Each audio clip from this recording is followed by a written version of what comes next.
யோனாவின் குமாரனாகிய சீமோனே, இவர்களிலும் அதிகமாய் நீ என்னிடத்தில் அன்பாக இருக்கிறாயா? இதை குறித்து ஏராளமான கருத்துக்களை என் உள்ளத்தில் கருத்தை தந்துட்டு இருந்தார். ஆனால் இந்த ஒரு கருத்து தான் நான் உங்களோட சொல்லலான்னு. ஒரு கருத்தில் உள்ள சில பிரிவுகள், அவ்வளோதான்.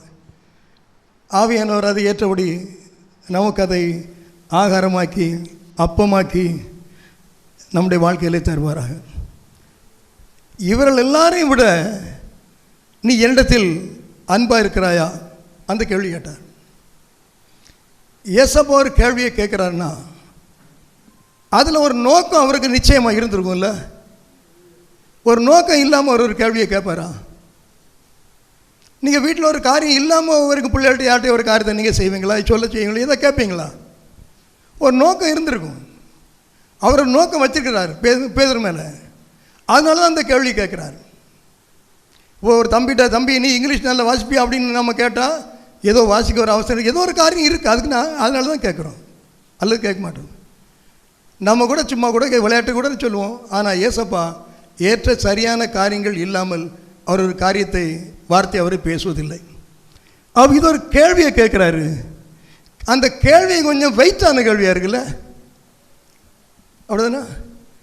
என்ன கேட்டுங்களா, நீ என்னை நேசிக்கிறாயே? பொதுவாக நம்ம அப்படி தான் கேட்போம், எதிர்பார்ப்போம். ஆனால் அவர் என்ன கேட்குறாருன்னா, இவர்கள் எல்லாரையும் விட நீ என்னில் அன்பாக இருக்கிறாயா, நேசிக்கிறாயா அப்படி கேட்குறாரு. அப்போ இதில் என்ன பார்க்குறோன்னா, தேவன் ஏசப்பா ஒரு குறிப்பிட்ட நோக்கத்தை அவனிலே உருவாக்கும்படி, அவனிலே அந்த நோக்கம் நிறைவேறும்படி, அவனை தகுதி உள்ளவன் ஆக்கும்படி இந்த கேள்வியை கேட்கிறார் என்று நான் எண்ணுகிறேன். அல்லது மற்ற எல்லாரோட கம்பேர் பண்ண வேண்டிய அவசியம் இல்லை. இது எல்லாத்த விட நீ என்ன நேசிக்கிறாயா? அப்போ மற்ற எல்லாரை விட இவனை முக்கியமாக ஒரு காரியத்துக்காக கர்த்தர் நினைத்திருக்கிறார். அதான் கேட்குறேன். சரியா?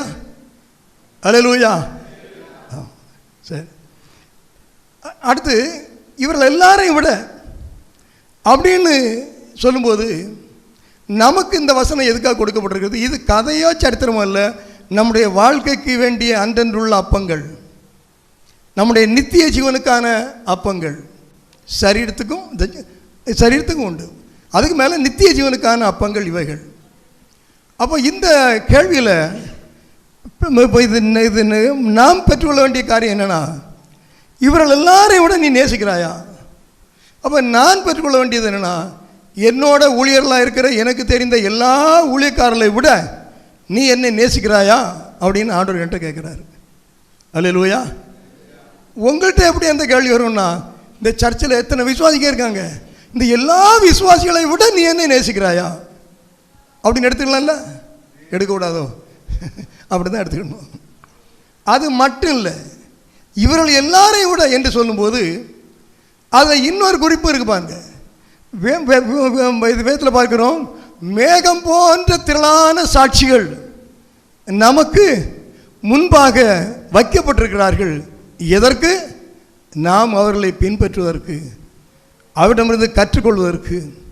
அப்போ இவர்கள் எல்லாரையும் விட என்று சொல்லும்போது நான் இதை எப்படி எடுத்துக்கொள்வேன்? இந்த காலத்தில் உள்ள ஆட்களை மட்டும் நினைக்காத, வேதத்தில் நான் வைத்திருக்கிற எனக்கு முன்பாக வாழ்ந்திருக்கிற அத்தனை பேரை விட நீ என்னை நேசிக்கிறாயா என்று நான் எடுத்துக்கொள்வேன். சொல்லப்பட்ட எல்லாவற்றுக்கும் மேலாக நாம் நிற்க வேண்டும் என்பதுதான் வேதம் நம்மை என்பதைத்தான் கர்த்தர் நம்மளை எதிர்பார்க்கிறார். அவை இருக்கிற சில நபர்களை மாத்திரம் இல்லை, நம்ம வாசிக்கிறோம் எல்லாம் மேன்மையான பரிசுத்தவான்கள். இது எல்லாரையும் விட நீ என்னை நேசிக்கிறாயா? ஒரு நோக்கம் இருக்குங்க, ஒரு நோக்கம் நிச்சயமாக இருக்கு. நோக்கம் இல்லாமல் கர்த்தர் கேட்கல. ஸ்தோத்திரம். அந்த அடுத்து பாருங்க, அந்த நோக்கத்தை எதில் நம்ம இந்த சுருக்கமாக பார்க்கலான்னா, இன்னொரு சின்ன வசனத்தை நான் வாசிக்கிறேன். மத்தேயு 10:2 வாசிங்க. அந்த 12 அப்போஸ்தலர்களுடைய நாமங்கள் ஆவன: முந்தினவன் பேதுரு என்னப்பட்ட சீமோன். போதும். அதாவது கர்த்தர் அந்த ஏசப்பா அந்த கேள்வி கேட்குறான்னா, அவனை ஏதோ ஒரு நான் என்ன சொல்கிறேன், அவனை கொண்டு ஏதோ ஒன்று செய்யணும், ஏதோ ஒரு நல்ல ஒரு காரியம் இது அவனை பற்றி மனதில் வச்சிருக்கிறார். அதுக்காகத்தான் அந்த கேள்வியை கேட்குறார். இவர் எல்லாரையும் விட என்று சொன்னால் அவர்கள் எல்லாருக்கும் கொடுக்கப்பட்ட காரியங்களை விட ஒரு மேலான காரியத்தை அவர் அவனுக்கு வைத்திருக்கிறார். அதனால தான் கேட்குறாரு. இங்கே எழுதப்பட்டிருக்கு, அப்போஸ்தலருடைய நாமங்கள் அவனன்னு சொல்லி முந்தினவன் பேதுரு. அல்லேலூயா. முந்தினவன் பேதுரு, அவர்களில் முந்தினவன் பேதுரு. பேதுருவை கர்த்தர் முதல் அழைச்சார் உள்ளதுக்கு சரியானது இல்லை, அவர் 2ஆம் 3ஆம் வராங்க. ஆனால் முந்தினவன் பேதுரு, முந்தி கொண்டவன் பேதுரு அப்படின்னு இங்கே ஆண்டவருங்க இது அந்த பேதுரு சொல்லியிருக்காரு. ஆனால் வரிசையின்படி எழுதியை பார்த்தா பேதுரு முதல்ல இல்லை, இருக்கட்டும். ஆனால் எப்படி அழைக்கப்பட்டிருந்தாலும் அவன் முந்தி கொண்டவன். வேதம் அவனை முந்தினவன் என்று எழுதியிருக்கிறது. அவனிலே ஒரு குறிப்பு அங்கே இது வேதத்தில் பல இடங்களில் நான் பார்க்கிறோம்.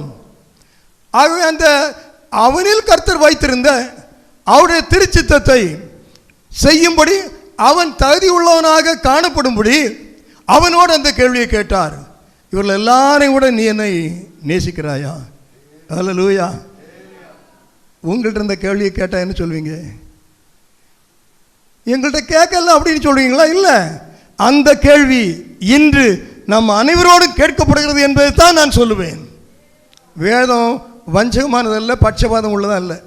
அந்த யாராகிலும் சரி, அவர்களை விட முந்தி ஆண்டவரை நேசிக்கிறார்களோ அவர்களுக்கு இது ஆம் என்றும் ஆமேன் என்றும் இருக்கிறது இந்த வார்த்தை. இப்போ நீங்கள் அல்ல என்னோட சத்தம் எல்லாத்தையோட முந்தி நேசிக்கிறேனா, இல்லை பிந்தி 2வது 3வது எல்லாம் அல்ல கடைசியில் இருக்கிறேனா? இதுதான் இப்போ உள்ள காரியம் பாருங்க. சரி, மற்ற சீசம் மாறிச்சிருப்பாங்க. நல்ல காலம் நாம் தப்பிச்சோம். அவனை பிடிச்சி பேதுருவை பிடிச்சிக்கிட்டாரு, நம்ம கொஞ்சம் அப்படி பின்னால் ஒதுங்கி நிற்போம். அவன்கிட்ட ஏதாவது சொல்லி ஏதாச்சும் செய்ய சொல்லுவார், அவன் செய்துட்டு போட்டு நமக்கு என்ன அப்படின்னு நினச்சாங்களா தெரியாது. அதெல்லாம் நான் சும்மா சொல்கிறேன், இது ஒரு இதுக்காக சொல்கிறேன். நம்ம ஒரு 10 பேர் இருந்து அப்படி இருக்கும்ல. ஆமாம். ஆனால் கர்த்தருடைய நோக்கம் வித்தியாசமானது. ஒன்று புரிந்து கொள்ளுங்க, நம்ம மேலே இருக்கிறவங்களுக்கு நோக்கம் அதிகமாக பலருக்கு தெரியாது. ஏன்னா நாம் கீழே இருப்போம்னா நம்முடைய எண்ணங்கள்லாம் நமக்கு வேண்டியவளை குறித்து இருக்கும். நம்ம மேலே இருக்கிறவங்க எதற்குரியவர்களோ அதற்கு உரிமைகளுக்கு நேராக நம்முடைய எண்ணங்கள் சிந்தைகள் இருக்காது. ஒரு கம்பெனியில் வேலை செய்தோம்னா கம்பெனி அந்த ஓனருக்கு எண்ணம் ஃபுல்லாக தான் இருக்கும். இருக்கிறவங்க 5 மணி முடிஞ்சா டைமை பார்த்துட்டே இருப்பாங்க, டைம் பார்த்து அப்படி இருக்கலாம். ஆனால் 5 மணிக்கு முடிய வேண்டிய வேலையை 10 மணிக்கு முடிச்சுட்டு வரக்கூடியவங்களும் இந்த நாளில் நிறைய இருக்கிறாங்க. என்ன செய்கிறது, அது வேற. இந்த பேதுருவை குறித்து கர்த்தருக்கு ஒரு விசேஷமான எண்ணம். ஆகவே வேதம் சொன்னது அவர்களில் முந்தினவன் பேதுரு. இன்னொரு சின்ன குறிப்பை சொல்கிறேன் பாருங்க. ஸ்தோத்திரம். மத்தேயு 16ஆம் அதிகாரம் 19வது வசனத்தை வாசிங்க. பரலோக ராஜ்யத்தின் திறவுகோல்களை நான் உனக்கு தருவேன். பூலோகத்திலே நீ கட்டுகிறது எதுவோ அது பரலோகத்திலும் கட்டப்பட்டிருக்கும். பூலோகத்திலே நீ கட்டவிழ்ப்பது எதுவோ அது பரலோகத்திலும் கட்டவிழ்க்கப்பட்டிருக்கும். ஆமா, இந்த வசனம் ஒரு நிறைய ஆழமான காரியங்களை சொல்ற வசனம். அதுக்குள்ள நான் போகல. அதுல ஒரு சின்ன குறிப்பை தான் சொல்றேன். பரலோகத்தின் திறவுகோல்களை நான் உனக்கு தருவேன். அதற்கு முன்னே சொல்ற வசனம் எல்லாம் நமக்கு தெரியும், நான் அதெல்லாம் போகல. இதை மட்டும் ஒரு சின்ன குறிப்பு தான். பரலோகத்தின் திறவுகோல்களை உனக்கு தருவேன். அவர்களில் முந்தினவன் பேதுரு. அவனை பார்த்து கேட்டார், இவள் எல்லாரையும் விட நீ என்னை நேசிக்கிறாயா? ஆண்டவர் பார்த்ததில் இருந்ததில் அவர்களில் பரவாயில்லாமல் இருந்தது இந்த பேதுரு தான். அதனால தான் அப்படி கேட்குறார். நான் அப்படி தான் நினைக்கிறேன், அல்லது வேற யார்ட்டையா கேட்டிருப்பார். அதாவது அவரை அன்பு இருந்த யோவான் அப்படின்னு இருக்கு, நல்லா புரிஞ்சுக்கிடுங்க. இவரை விட யோவான் அன்பாயிருந்த சீசன் அப்படின்னு இருக்கு, மார்பிலே சாய்ந்து கொண்டிருந்தவன். ஆனால் பாருங்க, நல்ல சுபாவங்கள் தன்மைகள் உள்ளவர்கள் சிலர் இருக்கலாம். அந்த நல்லவர்கள் எல்லாவற்றிலும் வல்லவர்களாக இருக்க மாட்டார்கள். அனைவருக்கு சில நியாயங்கள் தெரியும், அதை என்ன செய்ய மாட்டாங்க, பேச மாட்டாங்க. நம்ம இதை போய் சொல்லி நம்ம எதுக்குப்பா 4 ஏச்சு வாங்க போகிறோம், கேட்டால் நான் போகிறோம். நம்ம இதை சொன்னால் அவங்க நம்மளை மோசம் நினைப்பாங்க, இதை சொன்னால் அவர் நம்மளை ஒரு அதை நல்லவங்க, ஆனால் தெரியும், ஆனால் செய்ய மாட்டாங்க. ஒரு காரியத்தை செய்ய வேண்டியது இருக்கும், நம்மகிட்ட யாரும் சொல்லலை, இல்லை ஏன் செய்யணும். அந்த சிலருக்கு தான் உணர்வே இருக்காது. தங்களுடைய காரியம் உணர்வு இருக்கும், மற்ற காரியம் இருக்காது. ஆனால் பேதுரு விஷயம் கொஞ்சம் வித்தியாசம். அவர் கொஞ்சம் ஆளே கொஞ்சம் ஓவர் ஸ்பீடு தான். ஓவர் ஸ்பீடு தான் கொஞ்சம் அதிகமாக எல்லாம் செயல்படுவார், செய்வார். ஸ்தோத்திரம். ஆகவே அந்த ஆண்டு சொல்கிறாரு, பரலோகத்தின் திறவுகோல்களை உனக்கு தருவேன் அப்படி சொல்லிட்டார். அதுக்கு முந்தின வருஷத்தில் பார்த்தீங்கன்னா அதை என்ன ஒரு வாரம் சொல்லிடுறேன், நீங்கள் அதில் ஏதாவது தடுமாற்றம் இருந்தால் என்ன புரிஞ்சுங்க. மேலும் நான் உனக்கு சொல்லுகிறேன், நீ பேதுருவாயிருக்கிறாய், இந்த கல்லின் மேல் என் சபையை கட்டுவேன், பாதாளத்தின் வாசல்கள் அதை மேற்கொள்வது இல்லை. இந்த கல்லின் மேல் என் சபையை கட்டுவேன், பாதாளத்தின் வாசல்கள் அதை மேற்கொள்வதில்லை. யாரை பார்த்து சொன்னார்? யார்கிட்ட சொன்னார்? பேதுருட்ட சொல்றாரு. ஏன் சொல்றாரு?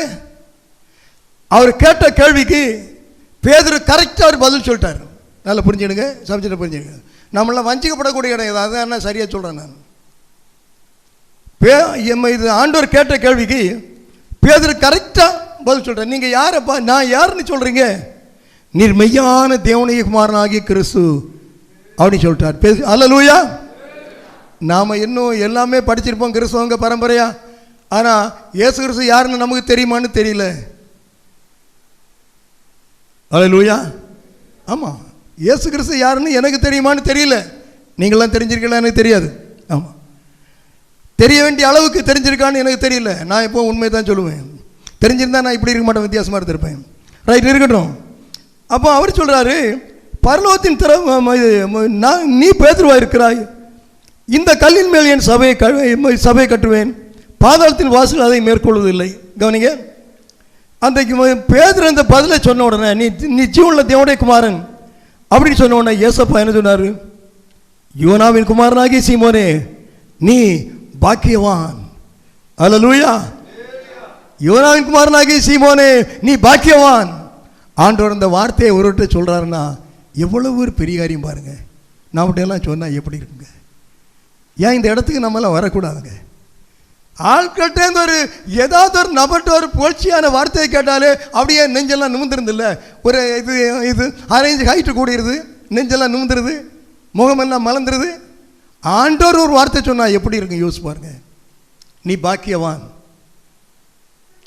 அடுத்து சொன்னார், மாம்சமும் இரத்தமும் இதை உனக்கு வெளிப்படுத்தவில்லை, பரலோகத்தில் இருக்கிற என் பிதாவே இதை உனக்கு வெளிப்படுத்தினார்.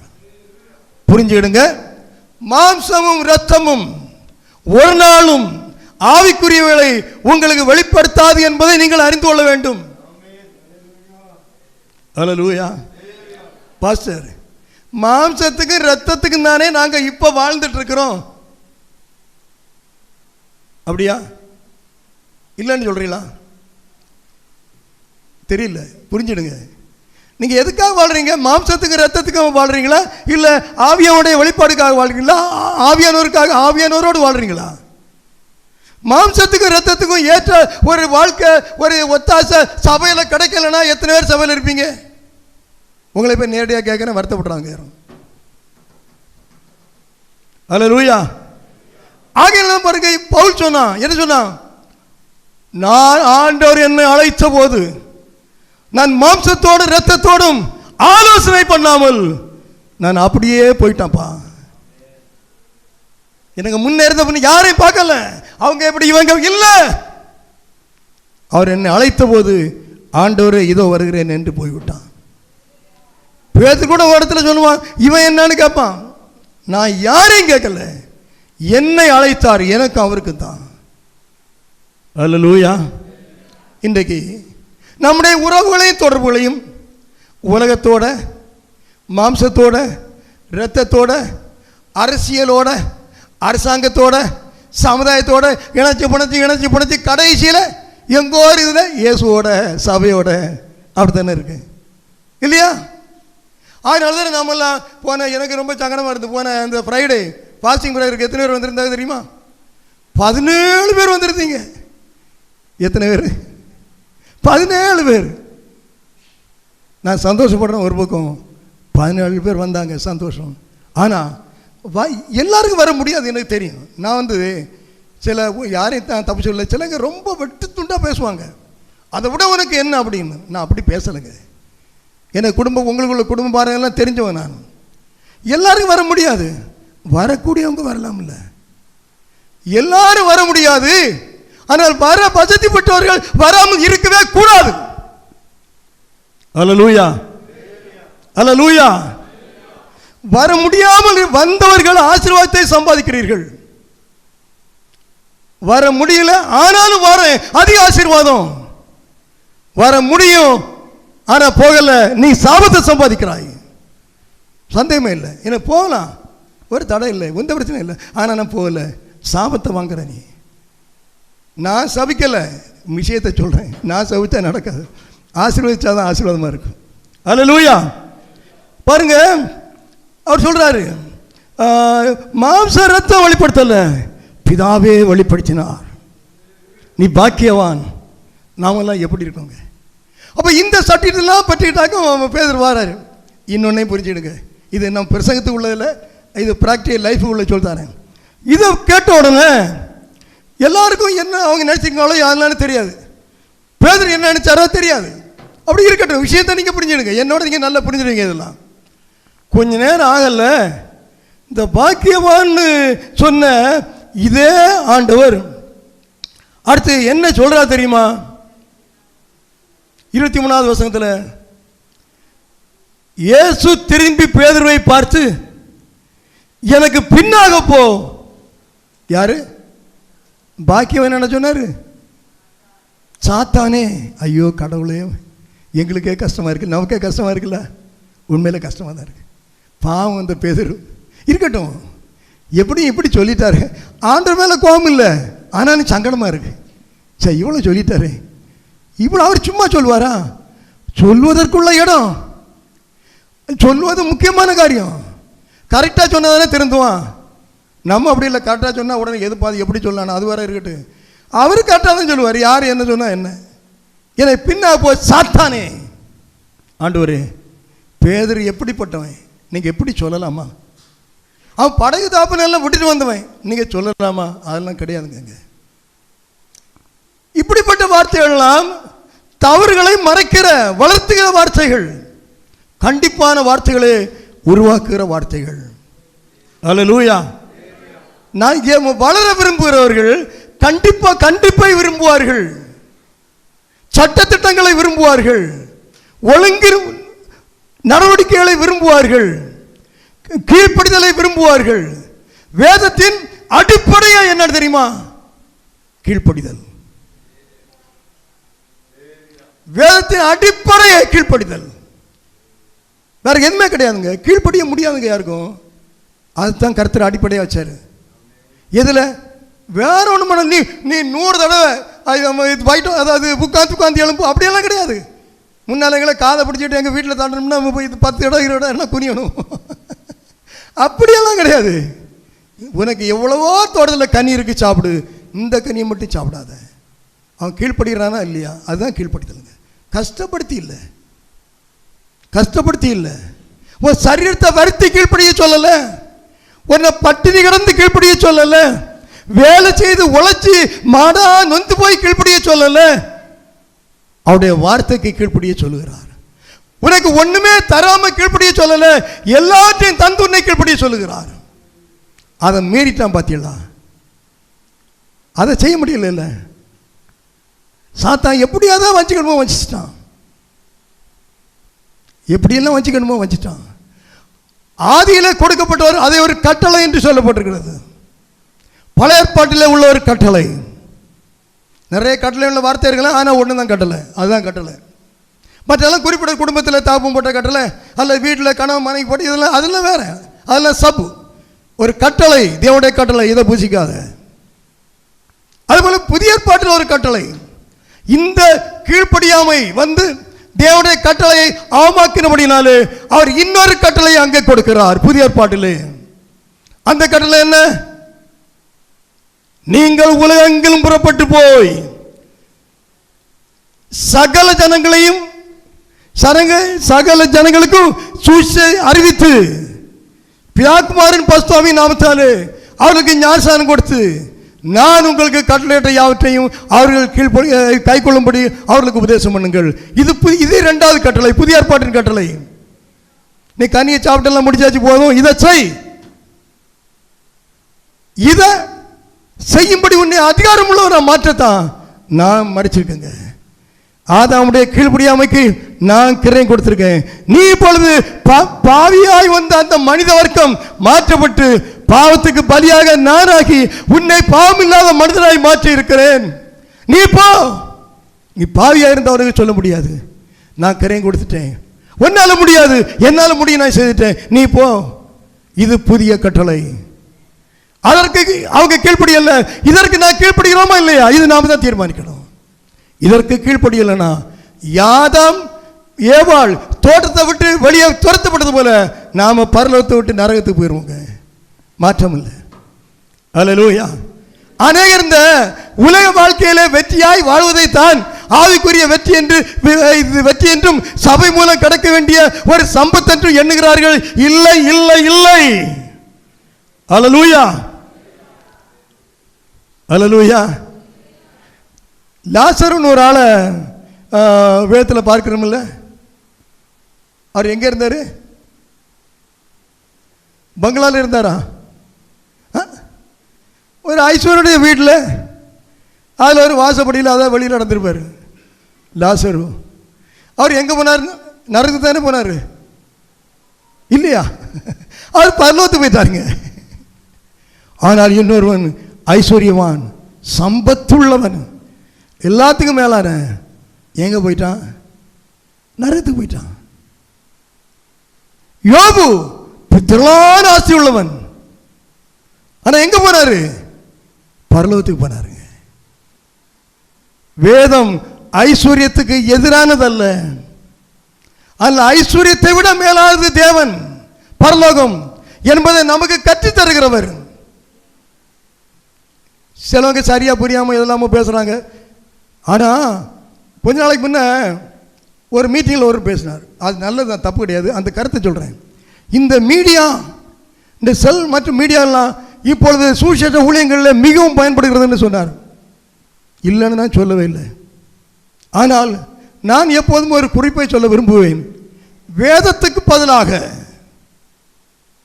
வேதத்தின் புனிதத்தை கெடுக்கும்படி சத்துரு ஒளியை தரித்து கொண்ட தூதன், சத்துரு வருகிறது போல சாத்தான் ஒளியை தரிச்சுட்டு வரான் இருக்குல்ல, அதுபோல சாத்தானால் புகுத்தப்பட்ட ஒரு மறைவான கண்ணியே இந்த காரியங்கள் என்று நான் சொல்லுவேன். அல்லேலூயா. உலகம் தீமை தானே, ஆனால் நாம் உலகத்தோடு தானே வாழ்றோம் இல்லையா? எல்லாமே ஜனங்கள், புறஜாதிகள் எல்லாருமே தீமை தான், பாவிகள் தான். அவங்களுக்குள்ள தானே நம்ம வாழ்றோம். எப்படி வாழணும்? அப்படித்தான் இதுக்குள்ளே வாழணும். இதை விட்டு அதை எடுக்காதுங்க. வேதத்தை விட்டு அது தேவையில்லாத தொடாதுங்க.